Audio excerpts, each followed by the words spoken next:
সপ্তম শ্রেণীর ছাত্রছাত্রীদের জন্য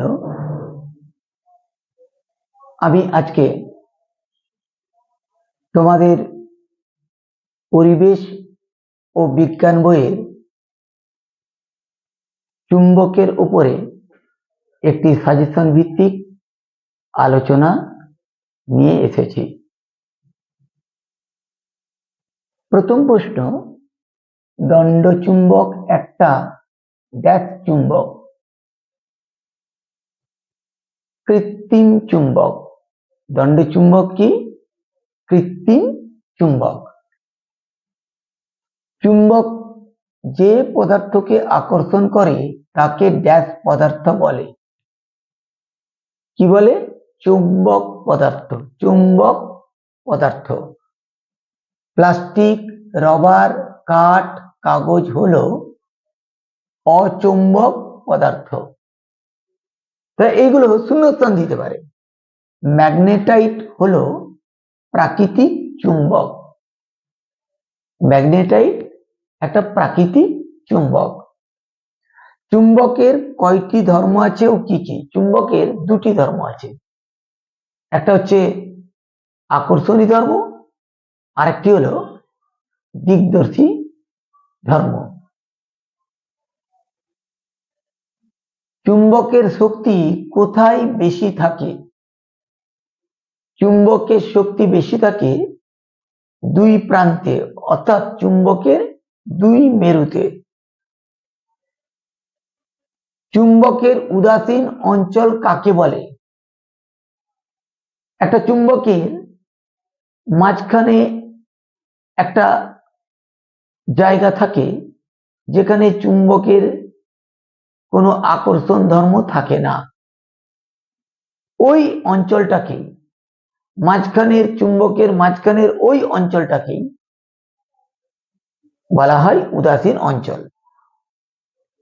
চুম্বক দৈর্ঘ্য সমান চুম্বকের জ্যামিতিক দৈর্ঘ্য ইন্টু এটা হবে 0.86, অর্থাৎ 0.86 দিয়ে গুণ করলে তাহলে চুম্বক দৈর্ঘ্য পাওয়া যাবে। চুম্বক অক্ষ কাকে বলে? চুম্বকের উত্তর মেরু ও দক্ষিণ মেরু সংযোজক রেখাংশকেই বলা হয় চুম্বক অক্ষ। চুম্বক ক্ষেত্র কি? একটা চুম্বকের চারপাশে যতদূর পর্যন্ত চুম্বকটির আকর্ষণ বা বিকর্ষণ ধর্ম কাজ করে সেই পুরো এলাকাকেই বলা হয় চুম্বক ক্ষেত্র। চুম্বকের সমমেরু পরস্পরকে বিকর্ষণ করে। চুম্বকের সমমেরু কি করবে? পরস্পরকে বিকর্ষণ করবে। একটা চুম্বকের উত্তর মেরু অন্য একটা চুম্বকের উত্তর মেরু সবসময় দুজন দুজনকে বিকর্ষণ করবে, অর্থাৎ দূরে সরিয়ে দেবে। আর চুম্বকের বিপরীত মেরু পরস্পরকে আকর্ষণ করে, অর্থাৎ কাছে টেনে নেবে। চুম্বক আবেশ কি?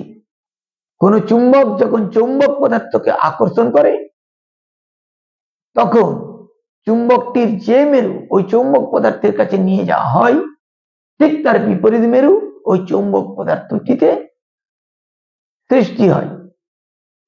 তারপরে আকর্ষণ কাজ করে, কারণ আমরা জানি চুম্বকের বিপরীত মেরু পরস্পরকে আকর্ষণ করে।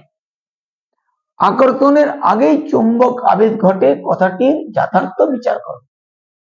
যদি কোনো দণ্ডচুম্বকের কোনো একটি মেরুকে কোনো চৌম্বক পদার্থের কাছে নিয়ে যাওয়া হয় তাহলে ওই চৌম্বক পদার্থটিতে ওই চুম্বকের নির্দিষ্ট মেরুর বিপরীত মেরু সৃষ্টি হয়। এই ঘটনাটাকেই বলা হচ্ছে চুম্বক আবেশ। তার কারণ আমরা জানি চুম্বকের বিপরীত মেরু পরস্পরকে আকর্ষণ করে, তাই চৌম্বক পদার্থ চুম্বক দ্বারা আকৃষ্ট হওয়ার আগে ওই চৌম্বক পদার্থে একটা বিপরীত মেরুর সৃষ্টি হয়েছিল। তাই বলা যায় আকর্ষণের আগেই চৌম্বক আবেশ ঘটে। শুধুমাত্র চৌম্বক মেরুর অস্তিত্ব কি সম্ভব? না, শুধুমাত্র চৌম্বক মেরুর অস্তিত্ব সম্ভব নয়। একটা চুম্বককে যতই টুকরো করা যাক না কেন তার দুটো মেরুর সৃষ্টি হবে, একটা উত্তর মেরু একটা দক্ষিণ মেরু। শুধু মেরু বলে কোনো কিছুর অস্তিত্ব হয় না। পৃথিবী একটি চুম্বক প্রমাণ করো। দেখো, একটা চুম্বককে যদি স্বাভাবিকভাবে ঝুলিয়ে দেওয়া হয় তাহলে দেখা যাবে চুম্বকটা উত্তর দক্ষিণ মুখ করে স্থির হয়ে দাঁড়িয়ে আছে। এটা কেন হলো?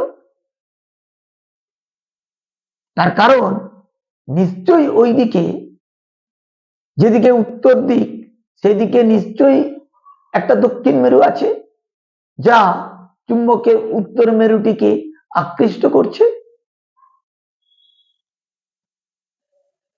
আবার একইভাবে চুম্বকের দক্ষিণ মেরু যেটি দক্ষিণ দিক মুখ করে আছে, নিশ্চিতভাবেই বলা যায় সেখানে একটি উত্তর মেরু কাজ করছে। তাহলে ওই মেরুগুলো কার? নিশ্চয়ই পৃথিবীর। কাছাকাছি তো অন্য কোনো চুম্বক নেই। আবার কোন চৌম্বক পদার্থকে উত্তর দক্ষিণ দিকে রেখে যদি মাটির ভেতর ঢুকিয়ে দেওয়া হয় তাহলে বেশ কিছুদিন পর দেখা যাবে ওই চৌম্বক পদার্থটি চুম্বকের মতো কাজ করছে। তার কারণ পৃথিবীর চৌম্বক মেরু ওই চৌম্বক পদার্থের উপরে কাজ করেছে বলেই চুম্বক মেরুর সৃষ্টি হয়েছে। তড়িৎ চুম্বক কি? একটি চৌম্বক পদার্থে আন্তরক তার জড়িয়ে যদি তার দুটি প্রান্ত ব্যাটারির সাথে যুক্ত করা হয় এবং যদি একটা সুইচ তার সাথে যুক্ত থাকে তাহলেই দেখা যাবে সুইচ অন করলে ওই চৌম্বক পদার্থটি চুম্বকের মতো কাজ করছে। এটা সম্ভব হয়েছে তড়িৎ প্রবাহের ফলে। তার মানে এটাই হলো তড়িৎ চুম্বক, অর্থাৎ তড়িৎ প্রবাহ চালনা করে একটা চৌম্বক পদার্থকে চুম্বকে পরিণত করাটাকে করা হলে সেই চুম্বককে বলা হচ্ছে তড়িৎ চুম্বক। তড়িৎ চুম্বক কিভাবে তৈরি করা হয়? তামার তার জড়িয়ে তড়িৎ চুম্বক তৈরি করা হয়। ধরে নাও এটা একটা চৌম্বক পদার্থ, তারটা কিভাবে জ্বালাবো? এইভাবে, এই দুটো এন্ডকে আমি যদি ব্যাটারির সাথে যুক্ত করে দিই এবং তড়িৎ প্রবাহ পাঠাই তাহলেই এইটা চুম্বকে পরিণত হবে। তখন এইটাকে আমি বলবো এটা একটা তড়িৎ চুম্বক। আবার বিদ্যুৎ প্রবাহ বন্ধ করে দিলে চুম্বকত্ব এর চলে যাবে। নো কম্পাস কি? সমুদ্রে নাবিকেরা যে কম্পাসের সাহায্যে দিক নির্ণয় করে সেটাই হলো নো কম্পাস। একটা ধাতব গোলাকার ক্ষেত্রের মধ্যে একটা চুম্বক শলাকা লাগানো থাকে যা সবসময় উত্তর দক্ষিণ মুখ করে থাকে। মহাসমুদ্রের মাঝখানে যেখানে দিক নির্ণয় করা যায় না, নৌ কম্পাসের সাহায্যে নাবিকেরা সেখানে দিক নির্ণয় করে। চুম্বক কোথায় ব্যবহার করা হয়? চুম্বক বিভিন্ন জায়গাতে ব্যবহার করা হয়। কলিং বেলে ব্যবহার করা হয়, মোটরে ব্যবহার করা হয়, ফ্রিজের দরজায় ব্যবহার করা হয়, তারপর এটিএম কার্ডে ব্যবহার করা হয়। এরকম বিভিন্ন জায়গাতে চুম্বক ব্যবহার করা হয়। পরিযায়ী পাখিরা কোন পথ ধরে এক প্রান্ত থেকে অপর প্রান্তে ছুটে যায়? ভূচুম্বকের বলরেখা ধরে এক প্রান্ত থেকে অন্য প্রান্তে ছুটে যায়। ভূচুম্বকের বলরেখা উত্তর থেকে দক্ষিণ দিকে বিস্তৃত। পরিযায়ী পাখিরা এই পথ ধরেই আসা যাওয়া করে থাকে। মহাজাগতিক রশ্মি কি? মহাজাগতিক রশ্মি হলো এক ধরনের তড়িৎযুক্ত কণিকা।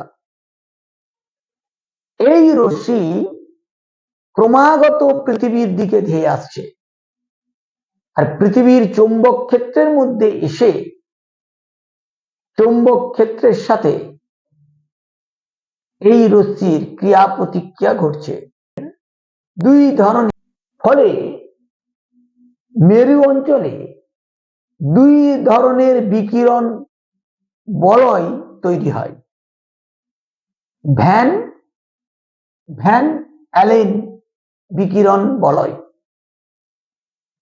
এর ফলে মেরু অঞ্চলে মেরুজ্যোতি বা অরোরা দেখা যায়। পায়রার মাথায় এক টুকরো চুম্বক লাগিয়ে দিলে চলার দিক পরিবর্তন হয় কেন? পায়রার খুলি ও মস্তিষ্কের মাঝে ম্যাগনেটাইট নামে একটা বস্তু আছে, কালো বস্তু আছে। ম্যাগনেটাইট নামে একটা কালো বস্তু আছে, যা পায়রাকে মেঘলা দিনেও, যেখানে কোনো কিছু চেনা যাচ্ছে না, এই অবস্থাতেও নির্দিষ্ট জায়গায় ফিরে আসতে সাহায্য করে। এখন পায়রার মাথায় যদি একটি চুম্বক লাগিয়ে দেওয়া হয়, তাহলেই পায়রা দিগ্ভ্রান্ত হয়ে ওঠে। এটা ওই ম্যাগনেটাইট ও চুম্বকের মধ্যে ক্রিয়া প্রতিক্রিয়ার ফল। মেঘলা অন্ধকার দিনে পায়রা ঠিকভাবে ঘরে ফেরে কিভাবে? ওই একই কথা, পায়রার মাথার খুলি ও মস্তিষ্কের মাঝে কালো রঙের একটা বস্তু থাকে, যাকে ম্যাগনেটাইট বলা হয়, যা পায়রাকে নির্দিষ্ট দিকে যাতায়াত করতে সাহায্য করে। তাহলে এখানেই আমি এই চুম্বকের উপর যে সাজেশন ভিত্তিক আলোচনা সেকেন্ড টার্ম এক্সামের জন্য, সেটা শেষ করছি। ভিডিওটা ভালো লাগলে অবশ্যই লাইক ও শেয়ার করো, আর পরবর্তী ভিডিও পাওয়ার জন্য চ্যানেলটিকে সাবস্ক্রাইব করো। আজ এখানেই রাখছি, দেখা হবে পরের ভিডিও।